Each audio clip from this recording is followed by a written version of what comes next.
just begin by giving thanks. Thank you first to God for continuing to bless me and guide me on this journey, for continuing to grant me boldness, determination, courage, and vision in my life. In the book's acknowledgement section, I tried as best I could to show my appreciation to everyone that had a hand in helping me figure out what this book was about.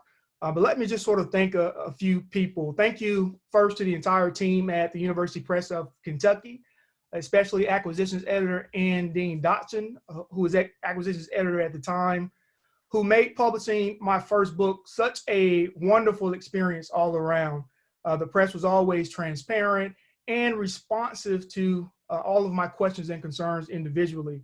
The Civil Rights and Struggle for Black Equality in the 20th Century series, edited by Cynthia Griggs Fleming, Stephen F. Lawson, and Dr. Favors' mentor, Hassan Kwame Jeffrey. So you can see all the connections that historians have with one another, right? And the support that we all get from one another. That series has been an excellent series in terms of helping to shape the field of African-American history.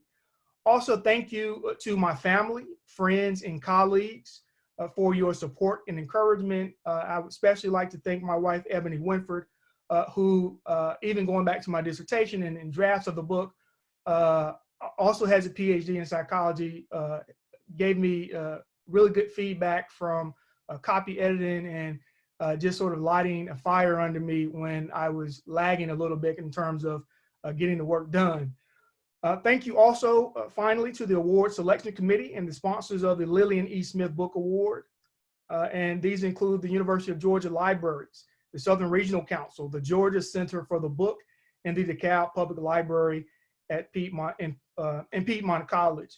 Let me say that at the University of Tennessee, I have established or I've co-founded the Fleming Morrow Endowment in African American History, named in honor of two pioneer historians, Cynthia Griggs Fleming, who is a professor emerita at the University of Tennessee, and Dr. John H. Morrow Jr., who is actually a professor at the University of Georgia. We're always looking for support to continue the work of African-American history. Like Dr. Favors noted, historically Black colleges are vitally important. I graduated from North Carolina Central University, which in North Carolina is a rival to A&T State University, but I'm honored to receive this award alongside Professor Favors. And let me read, just to give you a sense of how important these institutions are. I want to read a little bit from my acknowledgement section where I thank some of my mentors at North Carolina Central University. The journey into the historical profession began at my alma mater, North Carolina Central University in Durham, North Carolina. These professors and mentors are a part of my extended Eagle family because they taught me to soar and always demonstrated a genuine concern to their students. Thanks to Carlton Wilson, Dr. Jerry Gershonhorn, or Doctors Carlton Wilson, Jerry Gershonhorn, Freddie Parker, Jim Harper, Lydia Lindsay, Percy Murray, Henry Louis Suggs, Bayina Muhammad, and the late Ronaldo Lawson, the late Sylvia M. Jacobs introduced her students to the Association for the Study of African American Life and History, and I am forever grateful to her for doing so. And I share this alongside a great group of other colleagues and friends trained at the sloping hills, the verdant green. This is a special honor, given that this award was established by the Southern Regional Council in 1966 following Smith's death. The Southern Regional Council is an organization that I spent a lot of time researching and learning about because it was one of the organizations among many that John Hervey Wheeler worked so closely with since its founding in 1944. His involvement in that organization began with him serving as vice president, as a member of his executive board, chairman of the executive board, and at the same time held an executive position with the North Carolina's affiliate SRC organization, the North Carolina Council on Human Relations. And in 1963, over the course of several months, a three-person committee recommended John Wheeler for election at the annual conference to become the next president of the Southern Regional Council to replace outgoing President James McBride Dabbs. The annual conference was planned for the week of November 22nd, 1963, and actually had to be postponed after the assassination of President John F. Kennedy. So John Hervey Wheeler began his tenure as Southern Regional Council president in January 1964. He served until 1969 and was in fact president of the organization in 1966 when this book award was established. A long list of Black leaders led in the Southern Regional Council's inception, from organizing meetings in Durham, North Carolina, October 20th, 1942, to Atlanta, Georgia, and Richmond, Virginia in 1944. In the Southern Regional Council's transition from the Commission on Interracial Cooperation. Around the same time that the Southern Regional Council began, it did not take a public stance against segregation. It was folk like Lillian Smith, among others, who were very vocal. In the words of the Southern Regional Council's first executive director, Guy Benton Johnson, in a 1968 account of the organization's history, quote, "Our good friend Lillian Smith signed in with supporting statement in favor of taking a public stance against segregation, indicating that she would hold aloof from the Southern Regional Council until it came clean on the issue of segregation." And it wasn't until 1951 that the Southern Regional Council released a public statement titled "The South of the Future," where the organization denounced segregation. And I believe this statement is still relevant for us today. It says, quote, "The South of the future is a South freed of stultifying inheritances from the past.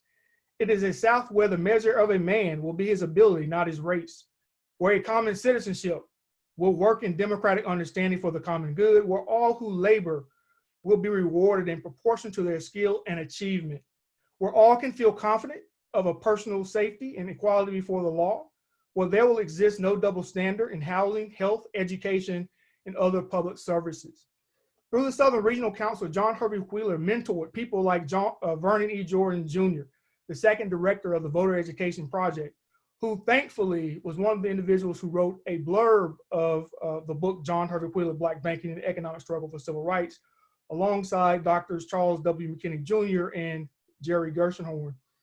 Jordan said of John Wheeler, quote, he said that John Wheeler, quote, "like the Southern Regional Council, because it was an organization based in research, and the research that it did, it dispensed throughout the South, and it helped people think about the issues in ways that they had not thought about the issues before.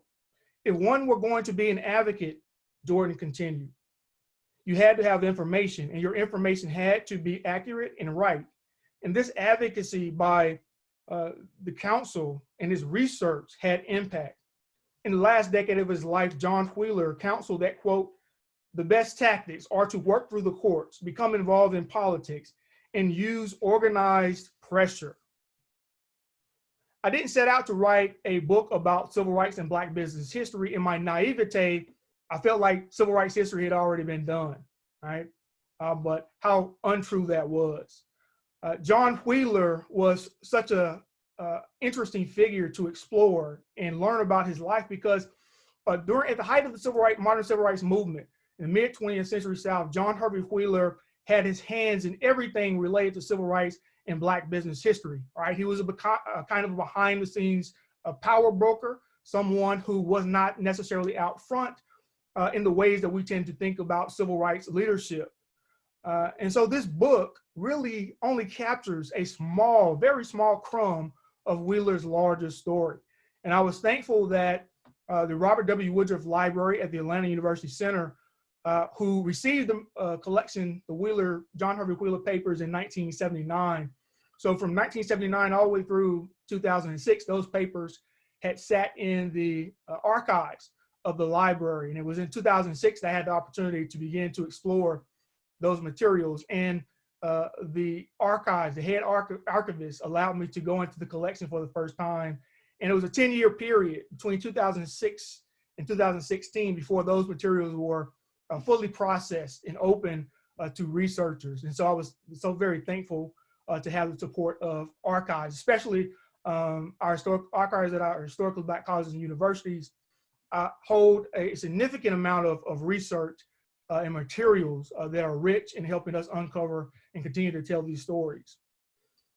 In this book, I try to capture the approach that John Hervey Wheeler took to his civil rights activism. John Wheeler argued, and his career in activism demonstrates this idea of what I like to call New South prosperity. In other words, New South prosperity was this idea that full citizenship, racial equality, and civil rights were actually the prerequisites for Black economic power. Economic independence, like so many people had argued in the first few decades of the 20th century, was not possible from John Wheeler's perspective until they first had citizenship rights.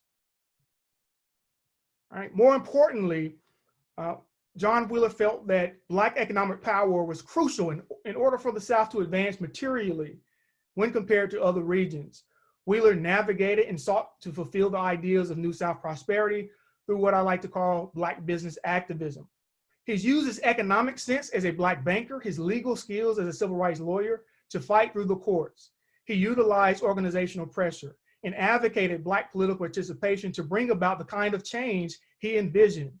One of his favorite quotes and refrains, all right, I think it's vitally important when we think about the new political age that we're in now. He said, quote, "The battle for freedom begins every morning." And essentially what that meant was the struggle for freedom and citizenship was something that was continuous. It was something that was not going to happen overnight. And once you worked on a particular issue and felt that you had achieved and solved that problem, you still had to put your clothes on the next day. You had to get up the next morning, the next day, because there was always another issue that needed to be addressed. So when I look at the life of John Wheeler, it definitely captures the essence of that motto that he lived by. And I think there are significant lessons for us in this, in understanding the story of John Hervey Wheeler. Let me close by, again, thanking the Lillian Smith Book Award Selection Committee and all of the sponsors for this very important and heartfelt recognition. I'm honored to have my name mentioned alongside so many great historians and other authors, including Professor Favors, whose work has helped move this narrative forward in profound ways. Thank you.